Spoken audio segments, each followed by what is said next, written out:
Hi, I'm Jonnie Motomochi, a senior on the Oregon State men's golf team, and I'm here with Malcolm Agnew, a sophomore on the football team from Chesterfield, Missouri. And he's not just a coach, he's a great guy. I would not be here if it wasn't for them. Breaking the backboard, it's like a hole-in-one in golf. So. And they were just like, no, you're gonna go, and so I mean, good thing they kept me going. Confidence is everything. So. He was the most inspirational person that I've ever met. So Malcolm, you obviously grew up in a football family. Your dad played in the NFL, went to North Carolina State, then got drafted 10th overall in the 1990 draft by the Patriots. So what was it like growing up in an atmosphere where, football's life, basically? I love it. I mean, it's a lot of work, There's a lot of expectations, being the son of a top 10 draft pick, but I love it. I think it's been quite an advantage for me. Yeah, what was it like, going into the locker rooms and seeing all these great players all the time? Did you learn anything from them? I learned a lot, greatness comes from practice, and hard work. I mean, it's like a broken record, but I mean, it's just so true. Like, that's what every one of them has told me. Torrey Holt, Marshall Faulk, everybody. I was actually always too shy to talk to Marshall, to be honest. I've always been a starstruck person, so I never really talked to him much, but I heard what he told my older brother, who wasn't shy to talk to him. So he always just talked about, hard work and study the game, become a student of the game and all that stuff. So, I just took it in my head and trying to do that. And your brother's at Southern Illinois also, running back. What was it like growing up with him and kind of probably competing with him a lot? Yeah, he's the reason I wanted to play football. I mean, not my dad, it was really him.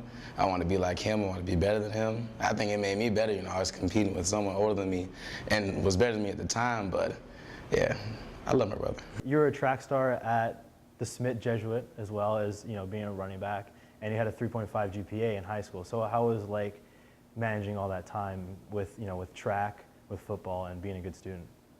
Freshman year actually was kind of hard. Like, I struggled freshman year. But, as time went on, I started to get used to it. And the actual grading system and the work there is actually harder than most schools because it's an all-Catholic, all-boys school. So I really think that prepared me well for college life. So it's not really that bad. It's just got to stay a little more focused. But, yeah, I think it prepared me well for college. Yeah, what is it like? What has the transition been like since being at the Smith Jesuit coming here? The only difference has really been there's females in class now. That's also really the only difference. And the grading system is a little easier, but I think just there's more freedom in college, so it's kind of harder to stay on task. Right. But, I mean, it hasn't been that much of an adjustment. How have you dealt with the time management thing so far? First term or winter term, I struggled because, coming out for 4 weeks of winter break, I'm not used to all that time, so I kind of was still on break mode for a while.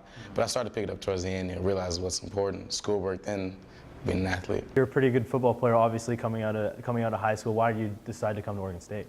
It's just where God led me. I mean, I had a gut feeling from the beginning. Like, the minute they offered, I just had this feeling I'd go there. Like, I still visited other schools, but deep down I knew I'd go there. And other people did too, but it's just God guided me here. I also I really liked Coach Davis, who was recruiting me at the time. He really instilled in me things I liked about the program. And, of course, Coach Riley. Everyone loves Coach Riley. Just a few things I really liked about the school. What is the culture like in the on the football team with those coaches, and how do you like them? They just really make you feel at home. Like, it's not always about football. Like, Coach Brassfield in meetings, he always asks how our families are doing, how we're doing, how our grades are, and he invites us over for food. So I just think, them making it a family atmosphere makes us all more comfortable and play better. Yeah, and you guys obviously struggled a little bit this year, but going forward, how do you like your team next year, and how do you feel yourself about next year? I feel very confident about our team. I mean, a lot of people that played last year are coming back. We're all confident because we have, another year of playing under our belts, and especially since they've picked up the lifts from last year, so I've heard. So, I mean, I expect big things out of Beavers this year. And myself, I always expect big things out of myself, so. What have you been doing personally to kind of help you for next year? Personally, watching a lot of film. Because, I mean, that's one thing I, was new, watching a lot of film and studying and learning all the defenses and blitz pickup, which is something I struggled with last year. So I've really been doing a lot of that studying in the film room. Yeah, and how do you feel about, you have kind of a competition with 3 other running backs here, and how do you feel about, does that push you to be better? Like, what's the culture like with those 3 other running backs? Yeah, I think we all push each other to be better. We're also really good friends, which is which surprised a lot of people. But yeah, I think with the competition here, it brings out the best in all of us. I know you're big on the Twitter game as well as me. How do you use that to like maybe connect with fans or for your personal use? Like, what do you like so much about it? You know, it's not necessarily me, but like everyone wants to be a celebrity. That kind of makes you feel like one, you know? You have followers, you know, people follow you like you're a celebrity. But I use it, you know, I just say what's on my mind. You know, I try to inspire people. I try to, you know, say tweets about God, you know, something I feel really strong about, or, you know, just inspiring tweets, you know, to try to make people's days. How have you used God in your life? I know it's a pretty touchy subject, obviously, religion, but I know you're pretty outspoken about it on social networking and, you know, just in this interview. So how has God helped you throughout your life? He got me here. I mean, I wouldn't have been here if it wasn't for him. Because I remember it was one game a while ago, I decided, you know, play for him and not just for myself.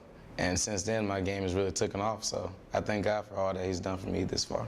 You play in front of Research 6-7 times a year.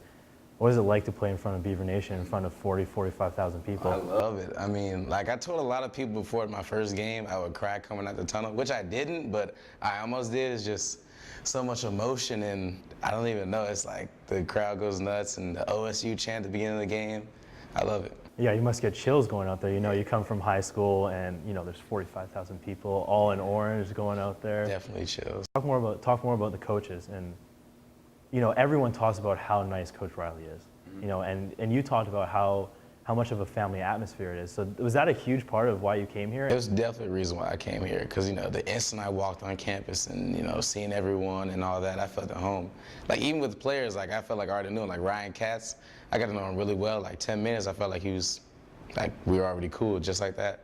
And just playing for them, it makes you want to play better for them, because, you know, they really legit care about you as a person, and they want you to be better, and just helps you increase your game. So Malcolm, you've been here a year. You know, you've played in front of 45,000 fans here, and you know thousands of others that watch you on TV. What do you want to say to Beaver Nation? Expect greatness. I mean, we're gonna pick up the effort from last year. We're gonna work hard. Trust us. Just want to say thanks to Malcolm Agnew for coming in today. You know, he comes out first game against Sacramento State, runs for 233 and 3 touchdowns. But not only is he a good football player, he's one of the really good guys on campus. So I just want to say thanks to Malcolm for coming out today. Thanks, Johnny. Appreciate it.